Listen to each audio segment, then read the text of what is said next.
Donc cette première vidéo pour vous parler un petit peu des nombres complexes, de la forme algébrique. Alors on va prendre l'exercice qui est là, je vais faire un screen. Donc voilà, je prends l'exercice.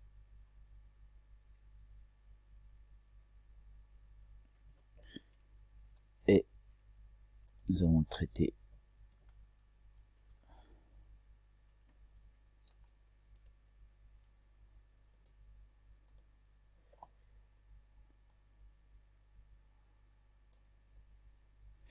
Donc ce qu'il faut savoir, quand on parle d'un nombre complexe, là on parle que d'écriture. Donc il y a plusieurs formes d'écriture pour un nombre complexe. Il y a une forme qui s'appelle la forme algébrique, donc à savoir, je vais mettre à savoir,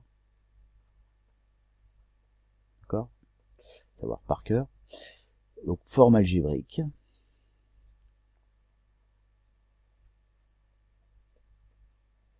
La forme algébrique, elle s'écrit x plus y.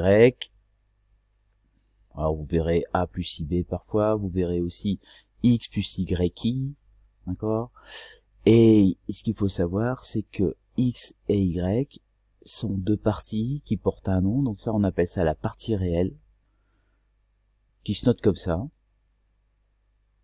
Donc ça c'est la partie réelle, et y c'est la partie imaginaire du nombre complexe. Donc fort de tout ça, nous allons traiter les deux exercices. Alors je sais pas si je peux écrire dessus. Oh bah si, super. Donc là ici, la partie réelle de ce complexe là. Alors ce que je vais faire même quelque chose de plus simple.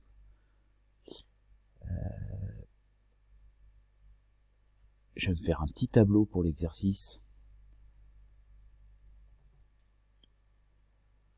Là, hop, là on va faire les parties réelles. Et là on va faire les parties imaginaires. C'est pas très compliqué, mais faut pas se faire avoir. Alors, la partie réelle de ce complexe-là, c'est le nombre 2. Et la partie imaginaire de ce complexe-là, c'est le nombre 3. Voilà, faut pas citer le nombre i, hein, qui est un nombre particulier avec une propriété particulière qui est i au carré égale moins 1. J'y reviendrai dans une autre vidéo. Donc là, la partie réelle, c'est 1. Là, la partie imaginaire, c'est moins 1. Là, la partie réelle, c'est 0. La partie imaginaire, c'est moins 1. Là, la partie réelle, c'est racine de 5. Racine de 5 est un nombre réel. Et là, la partie imaginaire, c'est 0. La partie réelle, c'est 0. La partie imaginaire, c'est 1. La partie réelle, c'est 1/7. La partie imaginaire, c'est 0. La partie réelle, c'est 0. La partie imaginaire, c'est 0.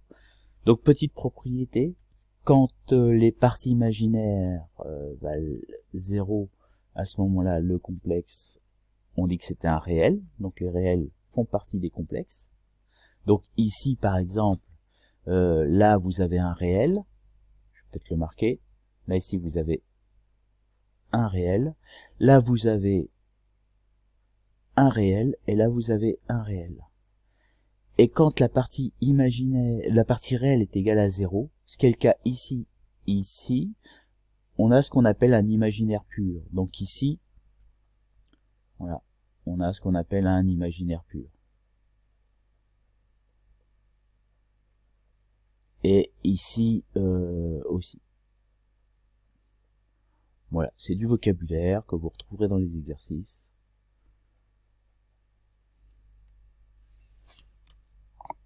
Voilà de ce qu'on peut dire pour ce petit exercice.